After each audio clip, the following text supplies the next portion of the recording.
So I recently went back and reread the Tilt Parenting Manifesto, which I launched with when I first started Tilt Parenting. And before I even get into what it says, I wanted to talk about where I was when I wrote that, because I think the context really matters. So I actually wrote it in the summer of 2015. My kid was almost 11 and away at summer camp in the San Juan Islands in the Pacific Northwest of the US. And I was spending a week on Bainbridge Island on a creative work retreat with my friend Alice. So I was in this real in-between space, professionally, geographically, emotionally. And that week that I spent on that work retreat was really meant to get clarity about next steps, but also it was really about sitting with the uncertainty of what this was going to look like. So I was making my way through Jonathan Field's Revolution U program at the time. Jonathan is the man behind the Good Life Project podcast. Maybe you've listened to it. It's great. And he had designed a program to help guide mission-driven creators through a process of designing a movement, right? That was really centered on purpose and values and what you're actually here to build and to create. So that week in Bainbridge Island, I definitely felt what I wanted to do in the world and what I was creating, and what would eventually become Tilt Parenting as a movement. That's how I thought of it, a movement. But I was also still very much in the middle of parenting a kid who was not fitting into the standard mold. So in that summer of 2015, we had just finished our second year of homeschooling. And we were still very much kind of feeling our way through everything. I didn't really know where exactly we were going. I didn't have a great long-term plan. And I also didn't really know if what we were doing was quote unquote working, whatever that word is supposed to mean when you're raising a human being. But I did know that things were moving in the right direction. So it wasn't necessarily a neat linear trajectory, but in this kind of deeper and subtle way, I noticed, okay, we're on the right track here. My kid and I were connecting more. Our whole family was just working better together. We were collaborating more. We were making decisions together that felt really aligned, even if, again, we didn't know exactly what we were working towards or there were any guarantees that what we were doing would work. So I was seeing these sparks of positive change. And I also felt more and more strongly every day that families like mine, that kids like mine deserved so much better than what we were getting. We deserved better than the narratives that told us our kids were problems to be fixed or systems that measured success in these kind of narrow, arbitrary ways. And we deserve better than parenting advice that left us feeling ashamed or isolated or just like we were massively failing at what we were doing. And I knew then, maybe before I even fully understood it, that if anything was going to change, it was going to have to start with us, with parents of neurodivergent kids, with people who were willing to kind of question the script, question everything and say, this is not working and we can do much better. So that's the place where the Tilt Manifesto really came from. So I had reached out to hundreds of parents navigating complex parenting journeys, and I asked them what wasn't working in their families' lives. And to me, it all felt super urgent. And it is super urgent. Our kids' lives are literally on the line here. Their ability to thrive and to feel whole and valued is what I was and what I still very much am talking about. So that summer, as I was drafting the manifesto, I didn't have the language that I have now today, 11 years into the future. It just wasn't even available to me or to us at the time. I didn't have access to the research that we talk about all the time today. I also didn't have 10 years of conversations with parents or interviews with experts and authors and thought leaders or a community that helped to shape my thinking. But what I did have back then was this drive that this needs to change and a profound sense of just isolation.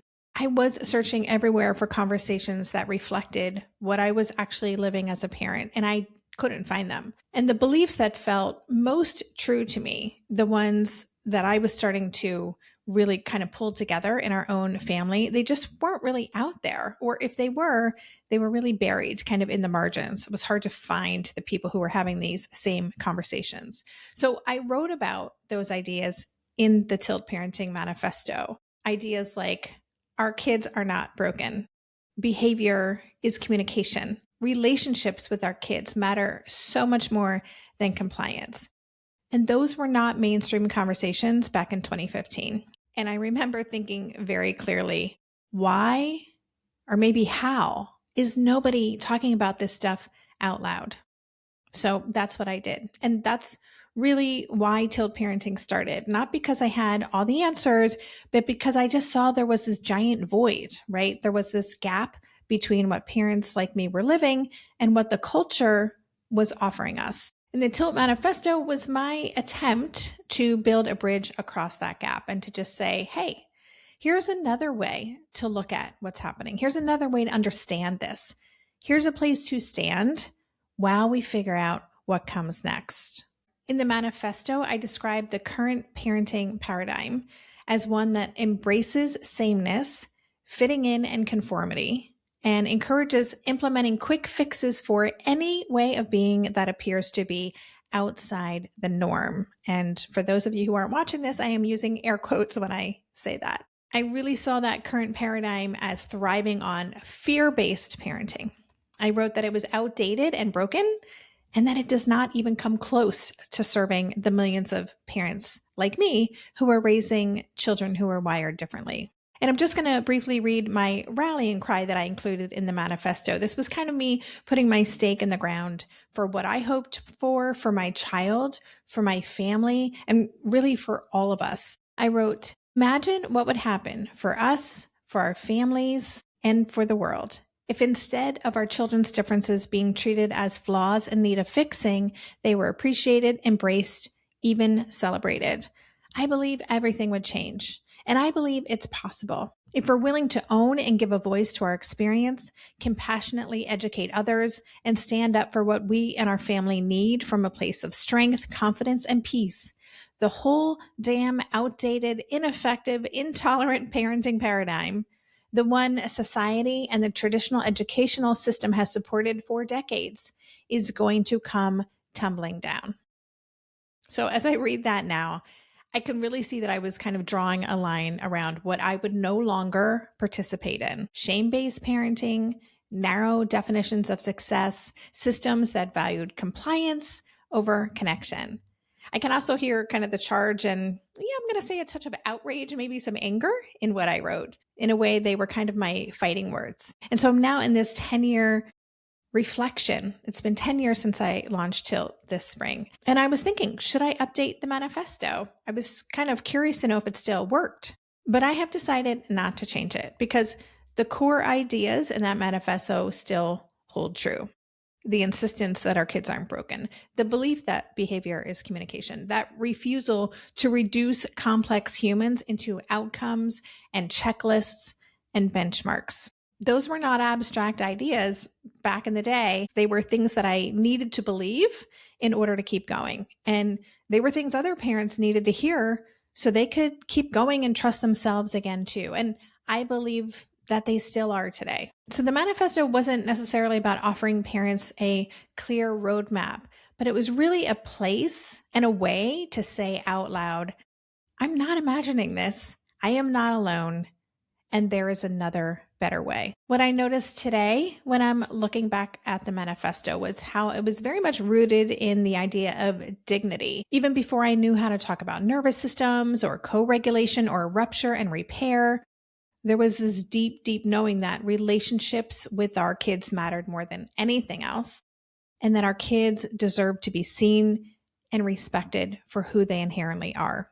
So for me, it's super interesting to go back and read it and see there's almost nothing about the parent's nervous system, nothing about how dysregulating this work can be for us, not because we're doing it wrong, but because we're still doing it in a culture that prioritizes productivity and obedience over humanity.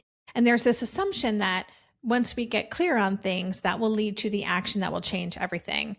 And I now know that clarity is really only part of the equation. And capacity matters just as much. Our capacity to be clear. Also, rest. Rest matters a lot. Slowing down matters a lot. And also, letting go. So much letting go. Letting go of the version of parenting we thought we were supposed to do, letting go of the version of ourselves we thought we had to be, and letting go of ideas we had or have about who our child needs to be in the world, or what success looks like, or what a timeline should be, and on and on.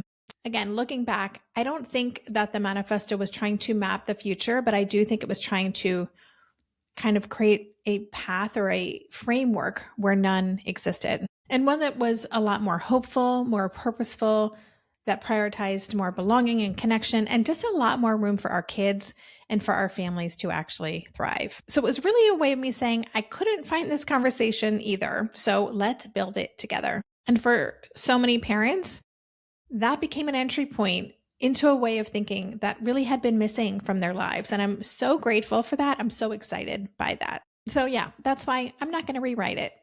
The Tilt Manifesto, 10 years later, belongs to its moment.